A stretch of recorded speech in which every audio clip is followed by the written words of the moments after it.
Bonjour à tout le monde. Aujourd'hui, je vais vous présenter l'utilisation de l'atelier PyCharm. Alors, l'atelier PyCharm, c'est un atelier de développement pour le langage Python et il est développé par la société JetBrains. Si vous souhaitez installer le logiciel, je vous propose de prendre un navigateur. Vous allez sur le site jetbrains.com. À partir de là, ici, vous retrouvez les principaux ateliers de développement pour les langages de programmation les plus classiques. Vous avez notamment Selenium pour faire du C++, PHP Storm pour faire du PHP, bien entendu IntelliJ pour faire du Java. Mais ici, vous retrouvez un logiciel pour du Python, le fameux PyCharm. Vous cliquez ensuite sur le bouton Download et vous arrivez normalement sur cette page. Arrivé à ce niveau-là, on constate qu'on peut télécharger deux versions. La première version, dite communautaire, est une version gratuite, d'accord, pour les utilisateurs open source. Vous avez une autre version un petit peu plus riche, elle propose plein de plugins supplémentaires pour vous assister dans plein de domaines, la programmation web, la programmation en termes de calcul scientifique et ainsi de suite. Mais par contre, cette version sera payante. Vous avez une version d'essai ici, mais à terme, il faudra la payer. Bon, moi pour le tuto, je vais me contenter d'utiliser la version communautaire. Donc je vous propose de cliquer sur le bouton Download et normalement vous allez avoir le logiciel qui devrait être téléchargé. Alors personnellement, je l'ai déjà fait. Je l'ai déjà téléchargé et qui plus est installé sur mon poste pour aller un petit peu plus vite. Pour ce qui est du processus d'installation, c'est assez classique. Vous suivez les étapes classiques et traditionnelles jusqu'au terme de l'installation. À partir de là, en double-cliquant sur votre icône, vous allez pouvoir démarrer le logiciel et donc vous devriez arriver sur cet écran-là. Donc sur cet écran, ce que vous constatez ici, c'est que notamment on peut configurer, personnaliser l'utilisation de l'outil. Et notez qu'à ce niveau-là, vous y retrouvez notamment l'utilisation du thème que vous souhaitez utiliser. Alors là, c'est comme vous voulez. Vous avez soit un thème clair, pourquoi pas, soit un thème un petit peu plus foncé, le thème Darkula. Je sais que la majorité d'entre vous utilisent plutôt aujourd'hui des thèmes foncés, donc pour la démo, moi je vais rester sur ce thème-là. Personnellement, je préfère quand même les thèmes clairs, mais c'est un point de détail. Bon, impeccable, parfait. Si je reviens au niveau de Project, à partir de là, je vais pouvoir constituer mon premier projet. Regardez, je clique sur Nouveau projet, et à partir de là, j'ai un écran qui apparaît. Alors, à ce niveau-là, on a une configuration qui finalement n'est pas si mal que ça. On me propose de travailler avec ce qu'on appelle un virtual environment. C'est pour moi la meilleure des façons de faire. Je parlerai de ce sujet-là dans un futur tuto. Pour le moment, ce n'est pas trop le problème principal, mais notez simplement ici que je vais bien accepter de travailler sur un environnement virtuel. Là, il s'appelle VirtualEnv, il sera placé dans un dossier qui s'appelle venv. Et puis, la seule configuration que je vous propose, vous en tout cas, de changer, c'est bien entendu de vérifier ici le choix de votre Python. Prenez bien tous un Python 3 minimum. Voilà. Et puis, à ce niveau-là, vous avez le nom du projet. Allez, je vais l'appeler Hello World. On ne va pas déroger aux classiques façons de faire, et donc on va constituer un projet Hello World. Et vous voyez ici, il a modifié le chemin dans lequel il allait placer notamment le fameux Virtual Environment. Bon, je ne reviendrai pas plus sur ce sujet-là. Je vais procéder à la création du projet. Alors juste dernier petit point, un Virtual Environment, ça met un petit moment à être configuré. C'est pour ça que là, vous avez un petit écran d'accueil pour vous faire patienter. Bon, ici, vous avez l'astuce du jour. À vous de voir. Si vous voulez retrouver cette astuce du jour lors du prochain lancement de l'outil, vous faites simplement close. Et vous aurez une prochaine astuce. Si vous ne voulez plus voir cet écran-là, vous faites don't show type. Et à partir de là, close. Très bien.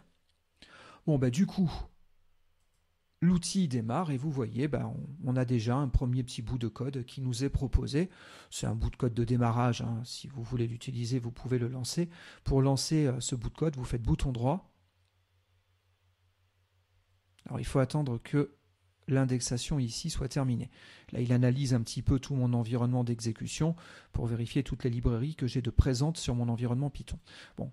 Normalement, au bout de quelques secondes, ça y est, vous voyez le menu Run se dégrise et maintenant, vous pouvez le lancer. Et donc, ici, vous avez le résultat de l'exécution de votre programme. Bon, pour autant, je ne vais pas trop travailler sur ce fichier-là. Il a été auto-généré, c'est très bien. On le retrouve ici. Hein. Là, vous retrouvez le Virtual Environment. Et à ce niveau, eh ben, je vais créer un nouveau fichier. Donc vous voyez, j'ai fait bouton droit avec la souris sur Hello World. Je demande ajouter un nouvel élément. Et à ce niveau-là, ben, j'ai un assistant pour créer des nouveaux fichiers de code Python. Ici, j'ai différents modèles de code, de fichiers d'origine. Hein. Je vais rester sur un fichier vierge. D'accord ? Ces choses-là, on en parlera dans des futurs tutos. Pour le moment, ce n'est pas trop l'objectif principal. Donc ici, il me suffit de mettre un petit nom à mon fichier. Je vais l'appeler hello.py et je vais faire entrer. Si vous ne mettez pas le point Y hein, à ce niveau-là, ce n'est pas bien grave. Il sera rajouté automatiquement. Donc c'est comme vous voulez. Et vous voyez, ici, j'ai un nouveau fichier de code. Bon, à partir de là, vous débutez peut-être en Python. On n'a pas forcément une connaissance très poussée du langage. Donc, je vais faire des choses simples. L'objectif étant surtout de vous montrer l'utilisation de PyCharm. Donc, déjà, premièrement, vous allez pouvoir déclarer une variable. Pourquoi pas, donc, je vais l'appeler first. Voilà. Et ce first, ça va recevoir le résultat de l'appel de la fonction input. La fonction input me permet de saisir une valeur à partir du clavier. Veuillez saisir un entier.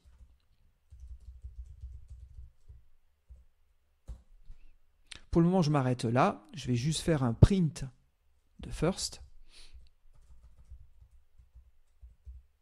Et je vais envoyer ça sur la console. Vous voyez, il me propose de saisir un entier, je mets 10, très bien, j'ai récupéré la valeur que j'ai tapée. Ce qu'on constate arrivé à ce niveau-là, c'est qu'il y a un certain nombre de choses qui semblent ne pas aller au niveau de l'outil. Notamment ici, vous avez vu, il y a du vert. Le vert, là, c'est rien de bien méchant. C'est des fautes, entre guillemets, au niveau des mots qui sont utilisés soit dans les commentaires, soit dans les chaînes de caractères. En l'occurrence, dans mon cas, c'est dans ma chaîne de caractères ici qu'il y a quelque chose qui ne lui va pas. Bon, ça, il n'y a rien de grave à ce niveau-là. Ce n'est pas un problème dans mon code. En vérité, c'est juste que l'outil est configuré avec un dictionnaire anglais par défaut. Donc les mots que j'ai tapés ici qui sont en français, il ne les reconnaît pas. Personnellement, j'ai l'habitude de le couper, cet analyseur en langue syntaxique, analyseur syntaxique en langue humaine. J'ai tendance à le couper. Pourquoi ? Parce que souvent on utilise des acronymes ou des noms qui sont spécifiques à un métier donné. Et donc quand on l'a d'activer, il y a des choses qu'il ne reconnaît pas et il est sans cesse en train de vous mettre des soulignés. Moi, ça m'embête parce que quand j'ai des soulignés, pour moi, ça veut dire qu'il y a un problème au niveau de mon code. Donc j'ai tendance à couper cet analyseur. Donc si vous voulez le faire vous aussi, vous allez dans le menu File, vous allez dans les Settings, dans les configurations de l'outil. À partir de là, vous constatez qu'il y a une boîte de dialogue qui apparaît. Et c'est vrai qu'à ce niveau-là, il y a énormément de choses. Donc les premières fois où on rentre dans ces écrans, on a tendance à être un petit peu perdu. Alors heureusement, on a un outil ici qui nous permet un petit peu de filtrer, de limiter l'affichage des configurations possibles à ce que vous cherchez. Moi, c'est le spelling, d'accord, qui me pose problème. Donc ici, j'ai des configurations, notamment le fait que vous avez des dictionnaires qui sont installés, ainsi de suite, je passe. Mais vous avez ici, au niveau d'Inspection, la configuration du spelling. En décochant cette case, ça décoche tout. Et donc, il n'y a plus d'analyse de texte en langue humaine. D'accord ? Le français, en gros, il ne va plus m'embêter. Regardez, il n'y a plus de marqueur particulier. Par contre, tout à l'heure, j'étais comme ça. Je n'avais pas fait mon retour à la ligne ici. Et là, on s'aperçoit qu'on a d'autres marqueurs. Regardez ici, j'ai encore d'autres marqueurs. Vous voyez, il n'est pas content. Il y a des petits soulignés qui apparaissent. Si je mets la souris dessus, là, il me dit qu'il y a des choses qui ne vont pas, a priori, au niveau de mes espaces. Alors ça, c'est rien, mais je ne sais pas si tout le monde est au courant ou pas, mais au niveau du langage de programmation Python, on a des conventions de codage. Ces conventions de codage sont appelées la PEP 8. Alors une PEP, c'est une Python Enhancement Proposal. Donc une proposition d'enrichissement du langage Python. Il existe plein de PEP en vérité. Regardez ici, vous avez la PEP 0. La PEP 0, c'est l'index, c'est l'ensemble de toutes les propositions qui sont faites. Bon, il y en a un certain nombre, on apprendra à en manipuler certaines un petit peu plus tard dans les prochains tutos. Dans tous les cas, à ce niveau-là, on a la fameuse PEP8. C'est le style de codage quand vous allez réaliser un programme Python. Bon, cette PEP8 indique un certain nombre de choses, mais notamment comment commenter, comment nommer les éléments dans votre programme, comment mettre des espaces pour aérer ou non votre programme. Bon, comme vous le constatez, tout ça c'est standardisé. Bon, après il suffit de régler sur chacun, de cliquer sur chacun des sujets et puis d'aller voir ce qu'on vous conseille de faire ou de ne pas faire. Souvent vous avez les formes correctes et les formes qui ne sont pas correctes. Bon, là en l'occurrence, il me dit que ici, je ne devrais pas avoir normalement d'espace au niveau de l'appel à la fonction input. Donc vous regardez, j'enlève mes espaces et automatiquement les warnings disparaissent. Il m'en reste un autre ici. Il me dit quoi? Il me dit que la PEP8, normalement, elle préconise qu'à la fin de votre programme, vous ayez un dernier retour à la ligne. Alors là, celui-là, c'est pas grand-chose, mais le simple fait de faire retour à la ligne, comme vous constatez, le souligné a disparu. Normalement, quand vous avez un programme qui est correct, il ne devrait plus y avoir de soucis. Vous avez vu ici, il me dit « no problème ». J'ai bien réglé tous mes soucis. Bon, ça, c'était des warnings. Ce n'était pas forcément catastrophique. Si vous laissiez un blanc, ce n'était pas gênant. D'accord ? Par contre, des fois, vous aurez d'autres choses. À savoir ici des marqueurs en rouge. Là, c'est beaucoup plus problématique. On a une erreur. D'accord ? Donc, s'il y a une erreur, en gros, vous êtes dans l'incapacité d'exécuter quoi que ce soit. Votre programme n'est pas correct. D'accord ? Ici, on a bien des erreurs qui nous sont affichées. Bon, dans la suite des tutos, je vous apprendrai à systématiquement vérifier qu'au terme de nos manipulations, que notre fichier de code est bien propre et qu'on a bien réglé tous les soucis, que ce soit les erreurs, bien entendu, mais aussi les warnings. Parfait. Bon, à partir de là, je vais essayer de continuer mon programme. D'accord ? Il y a une petite astuce, on y reviendra plus tard. Pour le moment, je fais un petit peu vite. Je me focalise vraiment sur l'outil PyCharm, pas trop sur le langage. Mais quand vous allez faire une saisie, d'accord, en faisant input, ici, regardez, je place ma souris sur l'élément et là, j'ai la doc en ligne qui s'affiche. Sur les versions un petit peu plus récentes de PyCharm, on n'arrivait pas à voir l'aide comme ça en survol de la souris. Il suffisait avec le clavier de mettre le curseur au milieu de l'élément pour lequel vous souhaitiez obtenir de la documentation, et en faisant CTRL-Q, vous avez vu, ça ouvre la boîte de dialogue de documentation. Donc aujourd'hui, vous avez deux manières, soit au clavier, CTRL-Q, soit on survole avec la souris, et dans ce cas-là, ça apparaît au bout de quelques instants. Dans tous les cas, je disais, on a un petit souci, la fonction input qui permet de demander la saisie de quelque chose au clavier, si vous regardez bien, ça renvoie une chaîne de caractères. Ça ne renvoie pas un nombre entier. Donc ce qu'on va faire, c'est qu'on va dire après que first, on va le convertir et ça va devenir la valeur entière équivalente à la chaîne de caractères que j'ai saisie. D'accord ? Le fait de faire ça, ça stocke dans first la valeur qu'il avait déjà, mais convertie en un entier. Donc on aura bien une donnée numérique. Parfait. Au passage ici, pour faire bien, je vais mettre un petit 2 points comme ça pour être clair. Regardez, à partir de là, je vais faire seconde. Donc c'est une autre variable. C'est aussi un input. D'accord ? Veuillez saisir un autre entier. Parfait. Dans ce cas-là, je vais faire de manière à peu près équivalente. Et là, je vais arrêter de tout taper systématiquement. C'est des fois inutile. Regardez, je tape SE.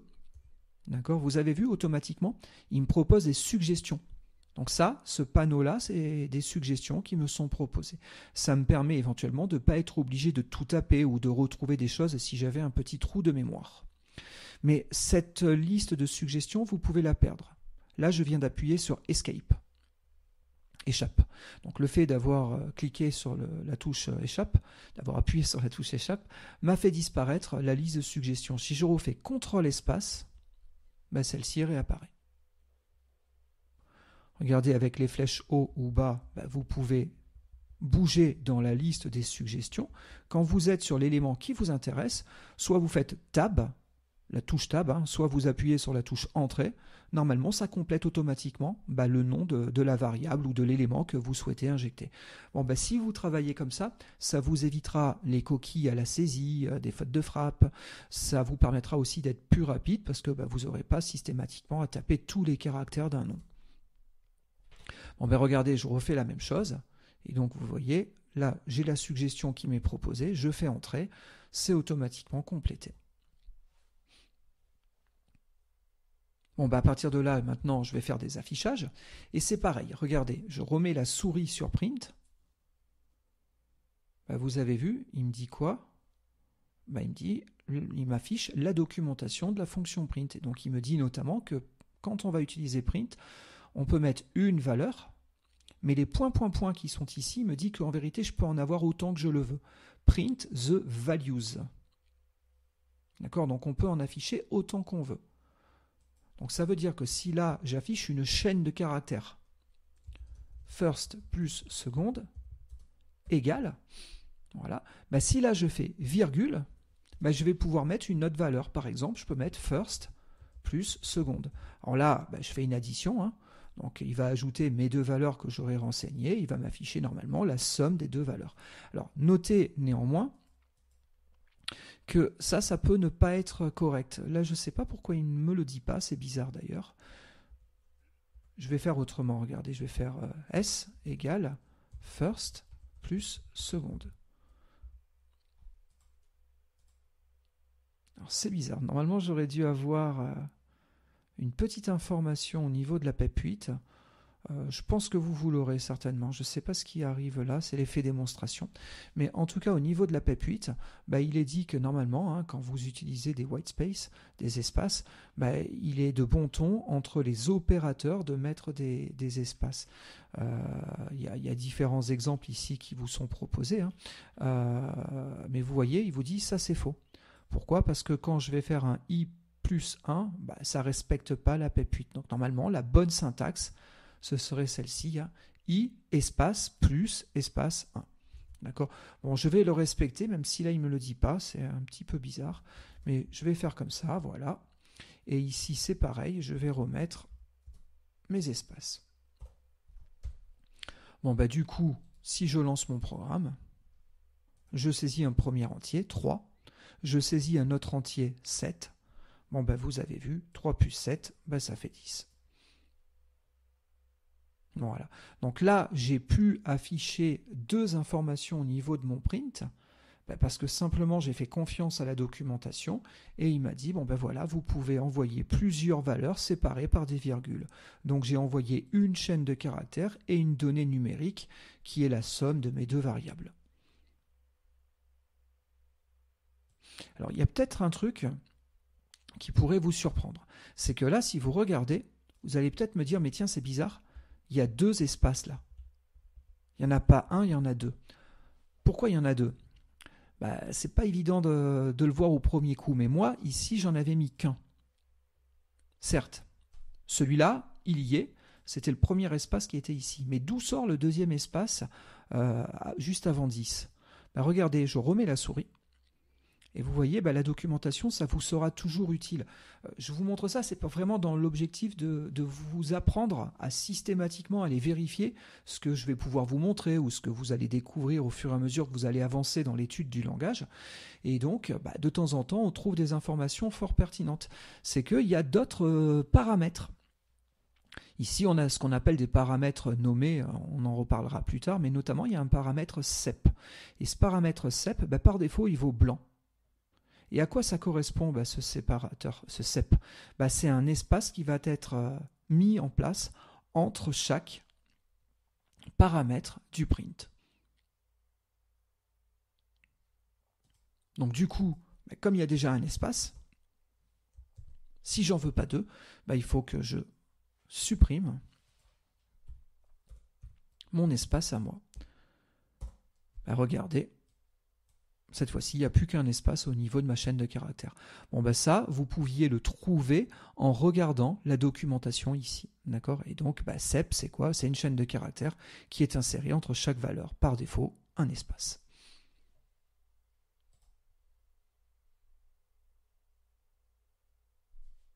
Voilà, si vous voulez rajouter des lignes, pourquoi pas, vous pouvez rajouter des lignes de code supplémentaires. Allez, là, je vais m'amuser à faire toutes les opérations arithmétiques de base. Voilà, l'addition, la soustraction, la multiplication et la division. Regardez ici, je change les valeurs calculées. Voilà, bon, c'est toujours pareil. Si jamais je relance mon programme,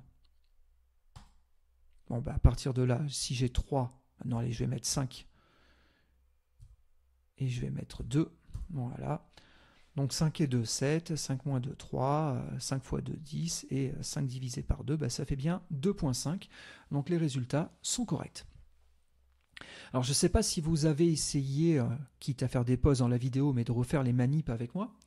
Mais vous avez certainement constaté une chose. Quand vous lancez ici, on n'a jamais eu besoin de sauvegarder le document. D'ailleurs, c'est pire que tout, c'est quand je modifie mon document, je n'ai pas de marqueur ici, comme dans certains autres outils, qui me dit que mon document a été modifié. D'accord? Et puis d'ailleurs, si je viens au niveau de File, si vous cherchez, il n'y a pas de menu Save. Il y a un menu Save As, mais il n'y a pas de Save. Alors pourquoi? Parce qu'il faut savoir qu'au niveau de l'atelier, la sauvegarde est automatique. Régulièrement, quand il n'y a plus d'activité au niveau de l'éditeur, l'outil s'amuse à automatiquement sauvegarder votre fichier. Donc c'est vrai que si on utilise PyCharm, on prend vite l'habitude de ne plus sauvegarder nos documents, ce qui fait que quand on retourne sur d'autres outils, des fois, on a des petits soucis de sauvegarde. Bon, en tout cas, là, tout est automatisé. Donc c'est assez pratique. Donc vous avez juste qu'à vous soucier de taper votre programme et à l'exécuter. Bon, comme vous le constatez, quand on l'exécute, les résultats s'affichent ici dans le panneau inférieur. Et vous avez notamment l'onglet Run qui contient les résultats de l'exécution de votre programme. Mais regardez, on apprendra à utiliser ça dans les futurs tutos, mais à ce niveau-là, vous avez tout plein d'autres onglets, notamment un onglet To Do. Ça, c'est quand vous allez développer, des fois, vous voulez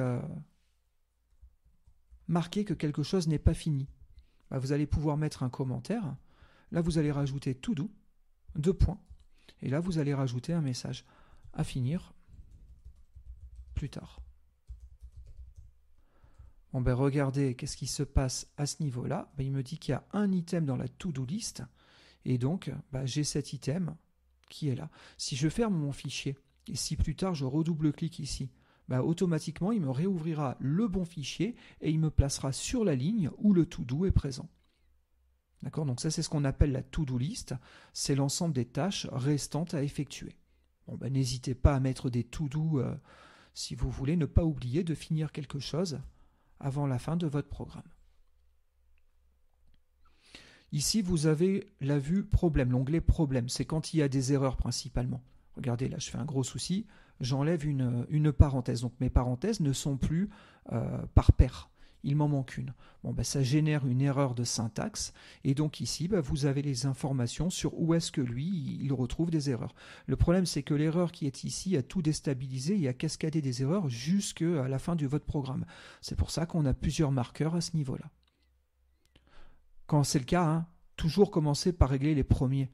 Parce que comme les autres erreurs sont dépendantes de celles-ci, des fois, en lisant ce qui se passe à ce niveau-là, on ne comprend pas forcément. Donc toujours se ramener à l'endroit le plus proche de là où on a un souci.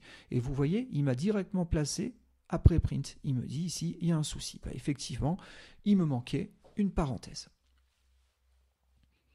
Très bien, notez qu'à ce niveau-là, on a aussi un terminal.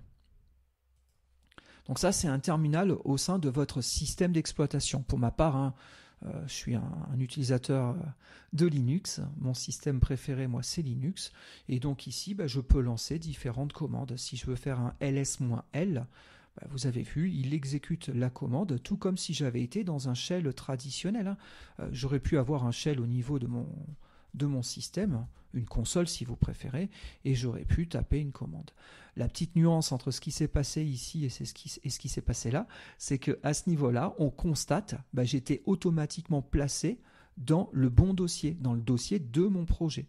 D'accord, j'étais sur mon disque dur, là où mon projet était présent. Alors qu'à ce niveau-là, j'étais sur mon Home Directory, mon répertoire racine. Bon, très bien pour ça. Donc ça, c'est un terminal. Des fois, vous avez des petites choses à exécuter en termes de traitement de fichiers ou autre. Vous pouvez les exécuter à ce niveau-là. Ça, je passe. Pour le moment, c'est peut-être pas très utile. Mais notez aussi ici, vous avez ce qu'on appelle la console Python. Et donc, effectivement, si vous voulez faire des tests préalables pour vérifier certaines petites choses, vous pouvez ici envoyer des instructions Python et on est sur ce qu'on appelle donc un shell interactif. À chaque fois que vous allez taper une instruction Python, lui va l'exécuter systématiquement. Là, si je fais A égale 7, si je fais B égale 3, vous voyez, automatiquement, ça fait l'affectation des variables considérées. Maintenant, si je fais un print de A, instantanément, j'ai le résultat A vaut 7. Si je fais A plus B, il va évaluer la somme des deux variables, et donc ça fait bien 10. Donc là, c'est mon interpréteur interactif. Je m'en sers pas mal de l'interpréteur interactif. Ça me permet des fois de vérifier 2-3 petites choses avant de passer à la réalisation de mon programme à proprement parler. Voilà, donc ici, effectivement, vous avez plein de petites fenêtres qui vous permettent d'atteindre différents outils. Pour moi, les principales sont bien entendu le run, pour voir l'exécution de votre programme, la liste des tâches restantes à finir, le terminal et la console Python.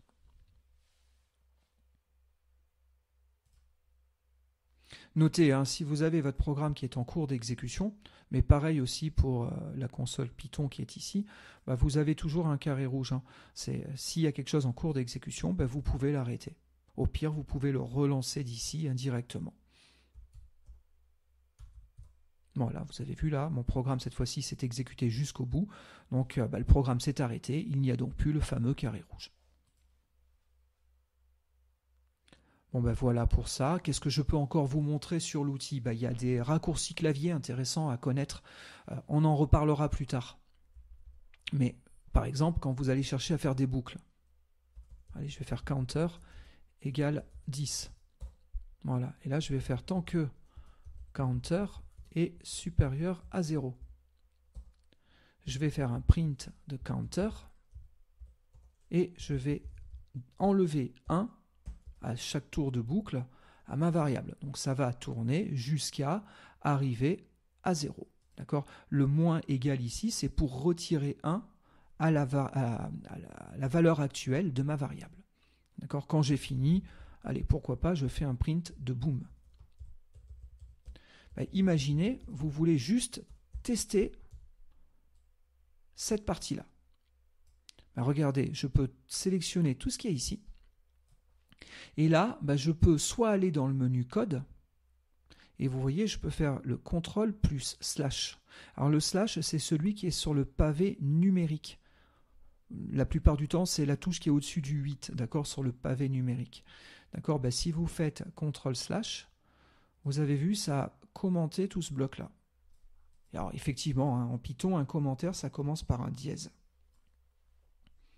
Bon là, tout ce bloc-là a été momentanément, si vous voulez, retiré. Alors il n'est pas supprimé de mon fichier, mon code est toujours présent, mais par contre, il ne s'exécute plus. Donc si je fais run, j'ai le reste de mon programme qui s'est exécuté. Notez, je peux reprendre tout ce bloc-là, et je peux décommenter le bloc. Dans ce cas-là, je viens de réactiver ces lignes-là. Et puis si vous voulez, comme je vous disais, avec CTRL/, vous pouvez directement le faire à partir du clavier. Donc ça, c'est une première séquence de touches qui est quand même assez pratique. Il faut la connaître. Gardez-la en tête. Allez, on va dire une seconde séquence de touches, parce que je vous ai déjà parlé du CTRL espace. Je vous avais même parlé du CTRL Q, donc ça en fait un peu plus. Autre petite séquence pratique aussi, la tabulation. La tabulation, ça vous permet de déplacer un bloc vers la gauche. Si je fais Shift Tab, ça me permet de le déplacer. Oui, alors excusez-moi, tout à l'heure ça le déplaçait vers la droite, là ça le déplace vers la gauche. Autant pour moi. Donc vers la droite, Tab, Shift Tab vers la gauche. Bon, bah, si vous faites ce genre de choses-là, bon, bah, ça vous permet de pouvoir jouer sur le positionnement d'un bloc. Attention, hein, on va voir ça, mais en Python, le positionnement des blocs est très important. Regardez, là, je fais un Shift Tab pour le ramener vers la gauche. Bah, après ce 2 points, il n'y a pas de retrait. Bah, pour lui, ça vaut comme étant une erreur de construction de mon programme. Il n'est pas capable de pouvoir construire mon programme. Et donc, il ne saura pas l'exécuter non plus. Donc, toujours vérifier qu'on ait bien les bons niveaux de retrait. Mais justement, des fois, il y a besoin de faire des modifications. Donc, ces 2 séquences de touches, un tab ou Shift Tab, vous permettront de correctement gérer ce positionnement-là. D'accord ? Donc oui, si on fait une petite synthèse de ce qu'on a déjà dit, donc je vous rappelle, vous pouvez vous placer quelque part et faire, par exemple, CTRL-Q. Ça, c'est l'affichage de LED. Vous pouvez aussi vous mettre à l'intérieur d'une fonction et faire CTRL-P. Je ne vous en ai pas parlé, mais ça, c'est la liste des paramètres que la fonction accepte. D'accord ? Donc, il faut se mettre entre les parenthèses et faire CTRL-P. Voilà. Ensuite, on a vu qu'on pouvait effectivement donc jouer sur le commentaire en faisant CTRL/. Voilà. On a vu, on peut jouer sur les niveaux de blocs en faisant Tab et Shift Tab. Et on a vu aussi, on peut faire CTRL espace, d'accord, pour réafficher la liste des suggestions si jamais il y a plusieurs valeurs possibles. Je ne sais pas si vous avez vu ce qui m'est arrivé, mais j'avais tapé COU. Grosso modo, j'ai qu'une seule et unique suggestion qui commence par COU. Regardez, en faisant échappe, j'ai enlevé ma suggestion. Si je le refais, du coup, comme il n'y avait qu'une seule et unique possibilité, il me l'a complété. Donc, ce n'est pas vraiment, pour le coup, un affichage de suggestion. Par contre, si je mets juste C, là, on s'aperçoit que des choses qui commencent par C, on en a beaucoup plus. Donc là, effectivement, j'ai réellement ma liste de suggestions. Voilà, donc ça c'est pour les principales séquences de touches à connaître. Par contre, comprenez bien une chose, je suis très loin d'être exhaustif. Des séquences de touches, l'outil vous en propose des tonnes et des tonnes et des tonnes. Bon, on apprendra progressivement à en manipuler certaines. D'accord ? Si vous êtes un petit peu pressé et que vous voulez en retrouver d'autres, le plus simple, ça c'est toujours vrai quand on a une application graphique, il vous suffit d'ouvrir la barre de menu et vous voyez, il vous suffit de retrouver la fonctionnalité souhaitée et vous avez toujours les raccourcis clavier qui sont affichés là à droite, d'accord, sur par rapport à chaque élément du menu considéré. Et donc, bien entendu, il y a aussi des raccourcis clavier classiques et traditionnels. Le CTRL-X, CTRL-C, CTRL-V pour le cut, copy, paste. On a aussi le CTRL-Z pour l'undo. C'est vraiment des raccourcis assez classiques. Mais vous en avez d'autres. Donc ici, au moins, vous aurez la liste de tous les autres raccourcis qui sont proposés au niveau de l'atelier. Voilà, et puis pour clore un petit peu cette présentation, je vous rappelle, ici vous avez les settings, donc là vous avez toutes les configurations de l'outil. Le problème c'est qu'il y en a vraiment beaucoup, on pourrait passer pas mal de temps à discuter de ces raccourcis-là. À noter aussi, vous avez ce menu plugin à ce niveau-là, qui vous permet de rajouter des extensions à l'outil. Vous avez plein d'extensions possibles et imaginables. Pour ma part, j'ai souvent besoin de travailler avec des bases de données, et notamment soit des bases SQLite, soit des bases MySQL ou MariaDB.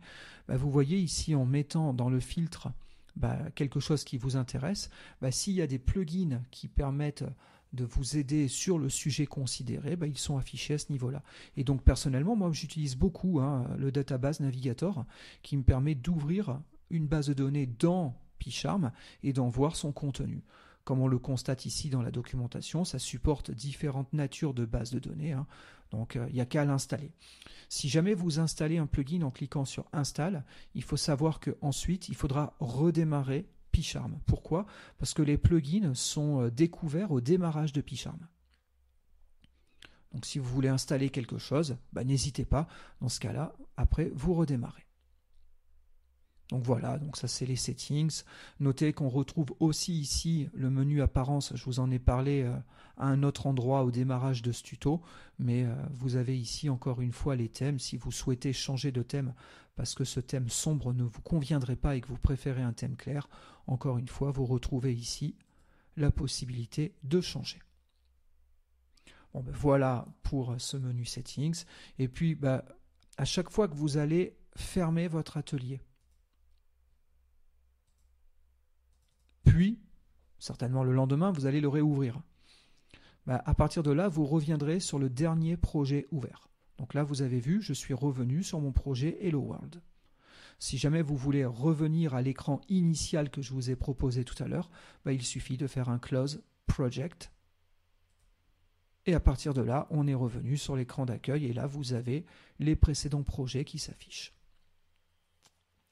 Bon, voilà pour cette petite présentation de l'outil PyCharm. J'espère vous avoir donné envie de l'utiliser. On va voir, je vais proposer plein d'autres tutos par la suite là autour de Python. Et je vais notamment utiliser PyCharm comme atelier de développement. Voilà. Notez aussi, vous retrouvez tout ce que je vous ai raconté sur le site cours.fr. Donc, vous prenez un navigateur, vous tapez cours.fr, vous allez dans la section Python, et à ce niveau-là, vous avez le tutoriel Python. D'accord? Et donc, vous retrouverez tout ce que je viens de vous présenter à ce niveau. Et donc, ici, vous avez toutes les séquences que je vous ai présentées depuis le début de la présentation.